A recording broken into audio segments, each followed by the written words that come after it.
Hello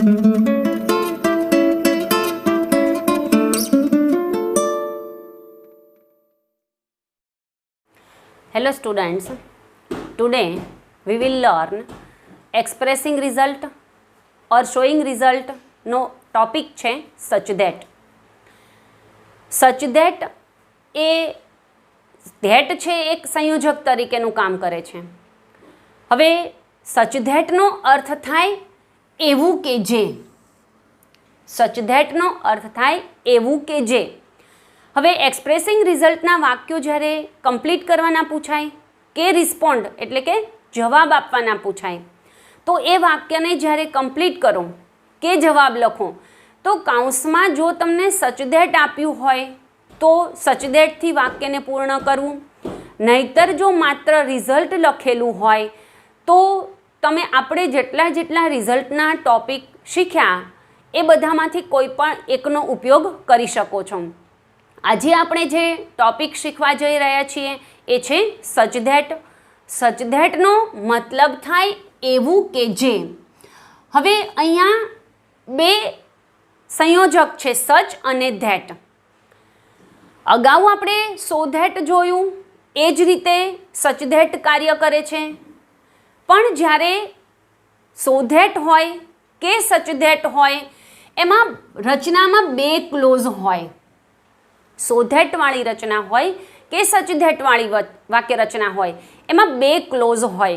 તો વિદ્યાર્થીઓ close એટલે શું એ આપણે શીખીએ. ક્લોઝ એટલે એક જ વાક્યમાં બે વાક્યો હોય. વાક્ય એક જ છે, દાખલા તરીકે સો ધેટની આપણે રચના શીખ્યા તો એવી જ રીતે વાક્ય આખું એક છે પણ સંયોજકથી જોડેલા છે બે વાક્યો અને બંને વાક્યમાં કર્તા ક્રિયાપદ હોય. ક્લોઝ એટલે બે વાક્યો, એક મુખ્ય વાક્ય છે એક ગૌણ વાક્ય છે. હવે બંને વાક્યમાં કર્તા ક્રિયાપદ હોય છે એ ક્લોઝ તરીકે ઓળખાય. સો ધેટની વાક્ય રચના અને સચ ધેટની વાક્ય રચના બંનેમાં વધારે ડિફરન્સ નથી, કારણ કે સો ધેટ છે એમાં પણ વાક્યની શરૂઆતમાં કર્તા અને ક્રિયાપદ આવે, અહીંયા પણ વાક્યની શરૂઆતમાં કર્તા અને ક્રિયાપદ આવે. કારણ કે આપણે સાદા વાક્યનો અભ્યાસ કરીએ છીએ, આપણે જે કોઈ રચના શીખીએ છીએ એ રચના સાદા વાક્યની હોય છે. સાદા વાક્યની ઓળખાણ શું? તો કે વાક્યની શરૂઆતમાં કર્તા ક્રિયાપદ હોય.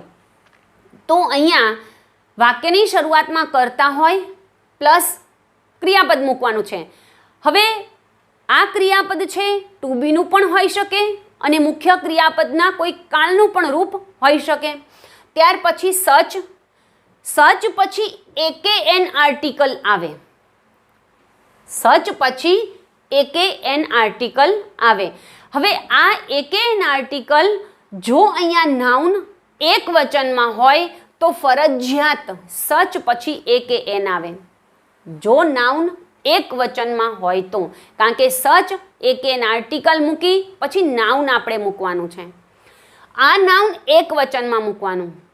જો અહીંયા નાઉન છે એ બહુવચનમાં લખો અથવા બહુવચનનું હોય તો અહીંયા આર્ટિકલ નહીં આવે. તો સચ પછી એકે એન આર્ટિકલ, ત્યાર પછી નાઉન, ત્યાર પછી ધેટ. ધેટ મૂક્યા પછી આપણી વાક્ય રચના જે સો ધેટની હતી એ પ્રમાણે જ આપણે લખવાનું છે. કર્તા કાળ પ્રમાણે સહાયકારક ક્રિયાપદ કેન, કુડ, મે કે માઇટ. કેન અને મે છે એ વર્તમાન કાળમાં આવે, કુડ અને માઇટ છે એ ભૂતકાળમાં આવે. વાક્ય રચના સો ધેટની અને સચ ધેટમાં વધારે ડિફરન્સ નથી, વધારે તફાવત નથી. બંનેમાં સિમિલારિટી છે, સરખાપણું છે, માત્ર તફાવત અહીંથી છે. આટલો ફેરફાર છે. સો પછી વિશેષણ મૂકવાનું, જ્યારે સચ પછી નાઉન મૂકવાનું. પણ જો એ નાઉન એક વચનમાં હોય તો એક એન આર્ટિકલ મૂકી પછી નાઉન મૂકવાનું. જો આપણને આપેલું નાઉન અથવા તમે પરીક્ષામાં તમારી રીતે કોઈ નાઉન લખો તો એ નાઉન બહુવચનમાં હોય તો આર્ટિકલ એકે એન આવે નહીં. આટલો તફાવત છે. બાકી વિશેષ કોઈ તફાવત સો ધેટ અને સચ ધેટની રચનામાં નથી. હવે સો ધેટથી આપણે વાક્યને કમ્પ્લીટ કરતા શીખ્યા, વાક્યને રિસ્પોન્ડ વાક્યનો જવાબ લખતા શીખ્યા. આજે આપણે સચ ધેટથી વાક્યને કમ્પ્લીટ કરીશું. તો સૌથી પહેલું વાક્ય છે રાગિણી હેડ. હવે આ રચના છે, આ વાક્ય છે એને રચના સાથે મેળવતા જવાનું. તો રાગિણી એ કર્તા છે એટલે વાક્યની શરૂઆતમાં કર્તા છે, ત્યાર પછી હેડ એટલે આ ક્રિયાપદ છે, ત્યાર પછી લખવાનું છે સચ. તો રાગિણી કર્તા છે, ક્રિયાપદ સચ. હવે એન આર્ટિકલ મૂકવું હોય તો અહીંયા આપણે જે નાઉન મૂકીએ એ નાઉન એક વચનમાં મૂકવાનું. તો અહીંયા હું એ મૂકું છું અ કેમેરા. તો અહીંયા કેમેરા મૂક્યા પછી આપણે ધેટ લખવાનું છે. અ કેમેરા પછી ધેટ મૂકવાનું છે. આ વાક્ય રચના જુઓ, કર્તા, ક્રિયાપદ, સચ, આર્ટિકલ, નાઉન અને ધેટ. ધેટ પછી આપણે આપણી રચના પ્રમાણે જ વાક્ય લખવાનું છે. પણ કેટલો ફેર છે હું તમને સમજાવું કે અહીંયા આપણે ધેટ પછી જે કર્તા મૂકીએ, ધેટ પછી અહીંયા જો રચના પ્રમાણે કર્તા મૂકવાનો છે. તો આ કર્તા જ્યારે આપણે મૂકીએ છીએ ત્યારે આ જે નાઉન હોય એનું સર્વનામ મૂકવાનું. પણ જો સર્વનામ મૂકશો તો એ પેસિવ કરવું પડશે, કારણ કે અગાઉ આપણે શીખ્યા કે કેમેરા ઈટ છે. હવે ધેટ પછી ઈટ મૂકીએ એટલે આખું વાક્ય તમારે પેસિવ કન્સ્ટ્રક્શનમાં કરવું પડે. જો પેસિવ કન્સ્ટ્રક્શન ન કરવું હોય તો અહીંયા વન મૂકી દો એટલે સજીવ કર્તા થાય. સજીવ હોય એટલે એક્ટિવ થાય. તો કર્તા, ક્રિયાપદ, સચ, આર્ટિકલ, નાઉન પછી ધેટ પછી કર્તા. હવે સહાયકારક ક્રિયાપદ કાળ પ્રમાણે મૂકવાનું છે. અહીંયા આપણને ભૂતકાળ આપી દીધો છે એટલે આપણે કાં કુડ મૂકીએ કાં માઇટ મૂકીએ. વન માઇટ પછી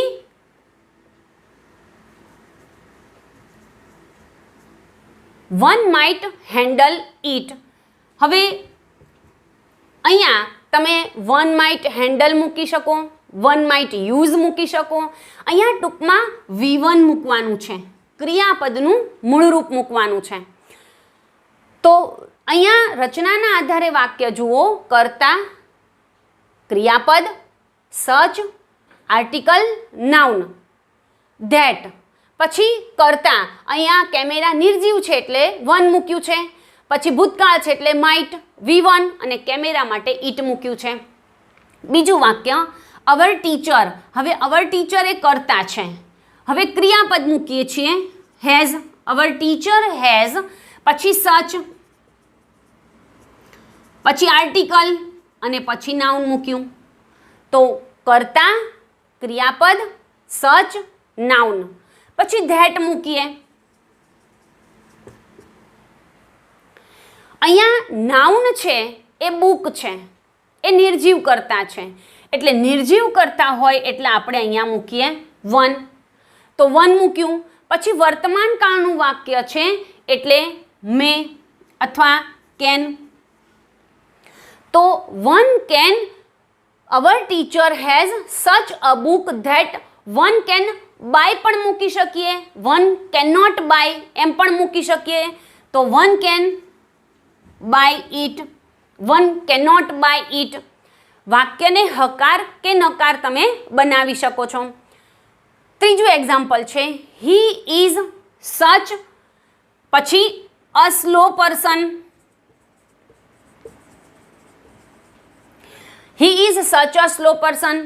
હવે અહીંયા દાખલા તરીકે મારે ઓનેસ્ટ લખવું છે તો he is such an honest person. તો અહીંયા એન ઓનેસ્ટ આવે. જો અહીંયા આર્ટિકલ છે એ મૂકો તો અહીંયા એવી રીતે વિશેષણ નાઉન મૂકવાનું છે, અને જો અહીંયા એન આવે તો અહીંયા જે નાઉન મૂકો એ નાઉનની પહેલાં એન આવે એવી રીતે મૂકવાનું. દાખલા તરીકે ઓનેસ્ટ મૂકીએ તો પહેલાં એન આવે, ઇન્ટેલિજન્ટ મૂકીએ તો એન આવે, પણ ક્લેવર મૂકીએ, સ્લો મૂકીએ તો એમાં એ આવે. એટલે આ બેમાંથી એકની ચોઈસ કરવાની. આ ચોઈસ છે એ નાઉન પ્રમાણે તમારે કરવાની. તો અહીંયા કર્તા, ક્રિયાપદ, સચ, પછી એ, પછી સ્લો પર્સન, આ નાઉન છે, પછી ધેટ. હવે અહીંયા સ્લો પર્સન છે, આ સજીવ કર્તા આવી ગયો, તો આપણે સજીવ કર્તા છે એટલે આપણે અહીંયા મૂકીએ હી, કારણ કે આ હીની વાત કરી છે એટલે એ સર્વનામ પાછું અહીંયા મૂકી દઈશું, સજીવ કર્તા છે એટલે. પછી વર્તમાન કાળ છે એટલે મેં. He is such a slow person that he may not complete the question paper.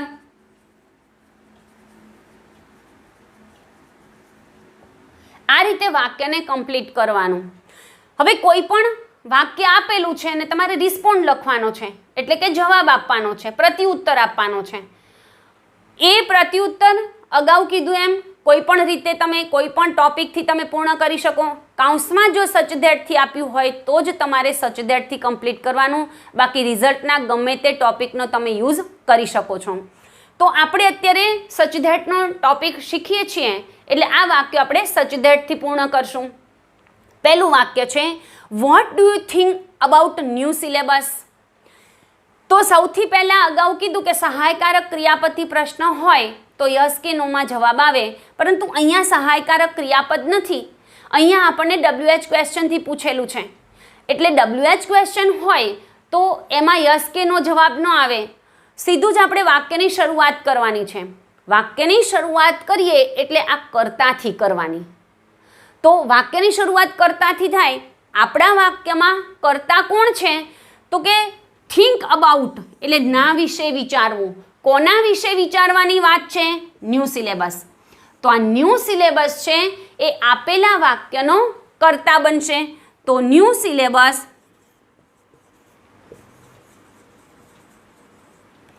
પછી વાક્ય વર્તમાન કાળનું છે એટલે આપણે કોઈ પણ એક ક્રિયાપદ મૂકીએ છીએ. તો અહીંયા કર્તા છે, પછી ક્રિયાપદ છે, પછી સચ મૂકીએ છીએ, પછી આપણે નાઉન મૂકવાનું છે. તો અહીંયા ન્યૂ સિલેબસને લગતું કોઈ પણ એક નાઉન મૂકીએ તો new syllabus is such a complicated,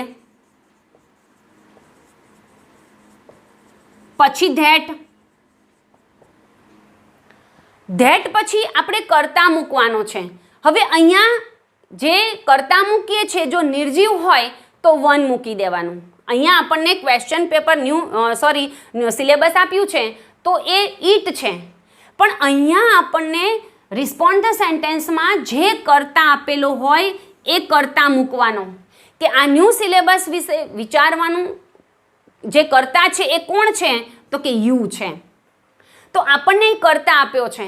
તો અગાઉ સૌથી પહેલા વિડીયોમાં રિસ્પોન્ડ ધ સેન્ટેન્સ શીખવ્યા ત્યારે મેં તમને વાત કરી હતી કે યુ આપેલું હોય તો એ યુ છે એ આઈમાં ફેરવી નાખવાનું.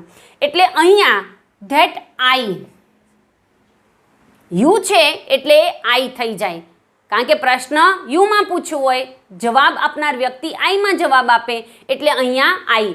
વર્તમાન કાળનું વાક્ય છે એટલે કેન. હવે કોમ્પ્લિકેટેડ છે, ગૂંચવણ ભરેલું છે, મૂંઝવણ ભરેલું છે તો can not understand.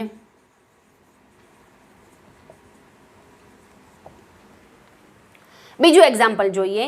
Will you give the wrist watch. હવે આ વાક્યની શરૂઆત સહાયકારક ક્રિયાપદથી થાય છે એટલે આ વાક્યમાં તમારે જવાબ આપવો પડશે યસ કે નો.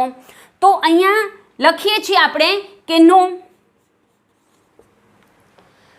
હવે આ વાક્યનો કર્તા કયો છે તો અહીંયા ગીવ એટલે આ પૂછવું આપવાની વાત છે તો ધ રિસ્ટ વોચ. તો રિસ્ટ વોચ છે એ આપેલા વાક્યનો કર્તા બને. તો ધ રિસ્ટ વોચ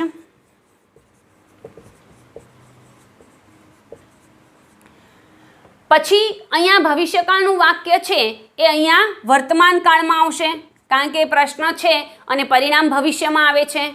તો એ નિયમ પ્રમાણે આપણે એક વાક્ય વર્તમાન કાળનું હોય તે ભવિષ્યકાળનું આવે એ નિયમ પ્રમાણે આપણે અહીં વર્તમાન કાળ મૂકીએ છીએ, કારણ કે પ્રશ્ન એણે વર્તમાન કાળમાં પૂછ્યો છે, ભવિષ્યકાળમાં પૂછ્યો છે એટલે અહીં વર્તમાન કાળ આવશે. તો નો, ધ રિસ્ટ વોચ ઇઝ એટલે રિસ્ટ વોચ કરતા છે, ઇઝ ક્રિયાપદ છે. પછી સચ, પછી આર્ટિકલ મૂકીએ છીએ અ, પછી પ્રિસિયસ, પછી ધેટ. તો રચના પ્રમાણે ધેટ પછી આપણે શું મૂકવું પડે? તો કર્તા મૂકવો પડે. હવે કર્તા અહીંયા નિર્જીવ છે, પણ આપણને જે વાક્ય આપેલું છે એ વાક્યમાં કર્તા યુ આપેલો છે, એટલે અહીંયા મૂકશું આઈ. પ્રિસિયસ છે, પ્રિસિયસ એટલે કિંમતી, પ્રિસિયસ એટલે કિંમતી. તો અહીંયા પૂછે છે will you give the wrist watch? જવાબ આપનાર કે છે ના. તો એનું રીઝન શું છે? એનું પરિણામ શું આવ્યું કે મોંઘી છે. ધેટ આઈ વર્તમાન કાળ છે એટલે કેન નોટ. હવે રિસ્પોન્ડ ધ સેન્ટેન્સમાં અગાઉ તમને સમજાવ્યું છે કે જે પ્રશ્ન પૂછ્યો હોય આપણને એનું ક્રિયાપદ છે એ અહીં મૂકી દેવાનું અને છેલ્લે ઈટ મૂકો, કારણ કે અહીંયા વાત કોની છે? Wrist watch. રિસ્ટ વોચ નિર્જીવ કરતા છે એટલે વાક્યના અંતે ઈટ મૂકીશું. છેલ્લું એક્ઝામ્પલ છે how will you understand the method of સમ. અહીંયા ક્રિયાપદ છે અન્ડરસ્ટેન્ડ. અન્ડરસ્ટેન્ડ એટલે સમજવું. WH ક્વેશ્ચન છે એટલે યસ કે નોમાં જવાબ નહીં આવે. શું સમજવાની વાત છે? તો ધ મેથડ ઓફ સમ. તો વાક્યનો કર્તા થશે ધ મેથડ ઓફ સમ. પછી અહીંયા ભવિષ્યકાળ છે એટલે આપણો પ્રશ્ન વર્તમાન કાળમાં આવશે, એટલે the method of sum is એટલે કર્તા ક્રિયાપદ. પછી સચ, પછી આપણે નાઉન મૂકવાનું છે કે વિશેષણ મૂકવાનું છે? તો સચ અ. હવે અહીંયા જ્યારે આપણે કોઈ પણ કરતા હોય એ નિર્જીવ હોય તો આપણે વન મૂકવાનો, પણ રિસ્પોન્ડ ધ સેન્ટેન્સમાં આપણને જો યુ આપ્યો હોય તો ધેટ પછી આપણે આઈ મૂકશું. તો સચ એન ઇઝી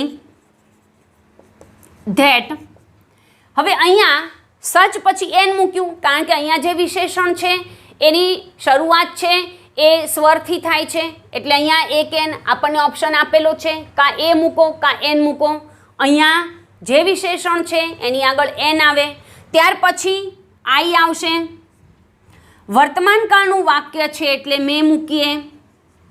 તો ઇઝી છે, the method of sum is such N easy that I May understand it. It છે એ મેથડ ઓફ સમ માટે મૂક્યું છે. હવે આવી રીતે જ્યારે રિસ્પોન્ડ તમારે લખવાના હોય, જો તમને કાઉન્સમાં સૂચના આપી દીધી હોય તો તમારે આ રીતે કમ્પ્લીટ કરવાના. પરંતુ કેટલીક વખતે રિસ્પોન્ડ ધ સેન્ટેન્સ ઓબ્જેક્ટિવમાં પૂછાય છે તો એ વિકલ્પો આપેલા હોય. તો વિકલ્પો આપેલા હોય ત્યારે તમારે એ વિકલ્પોમાંથી પસંદ કરતી વખતે રચનાના આધારે કમ્પ્લીટ કરવાનું, કે જે રચના પ્રમાણે વિકલ્પ પસંદ કરતા હોવ ત્યારે એ જે વિકલ્પ આવતો હોય એ વિકલ્પની રચના છે એ આ પ્રમાણે છે કે નહીં એ પ્રમાણે તમારે 3માંથી 1ની પસંદગી કરવાની રહે. તો આ રીતે આપણે અહીંયા આ છેલ્લે રિઝલ્ટના છેલ્લા ટોપિકનો આપણે અભ્યાસ કર્યો.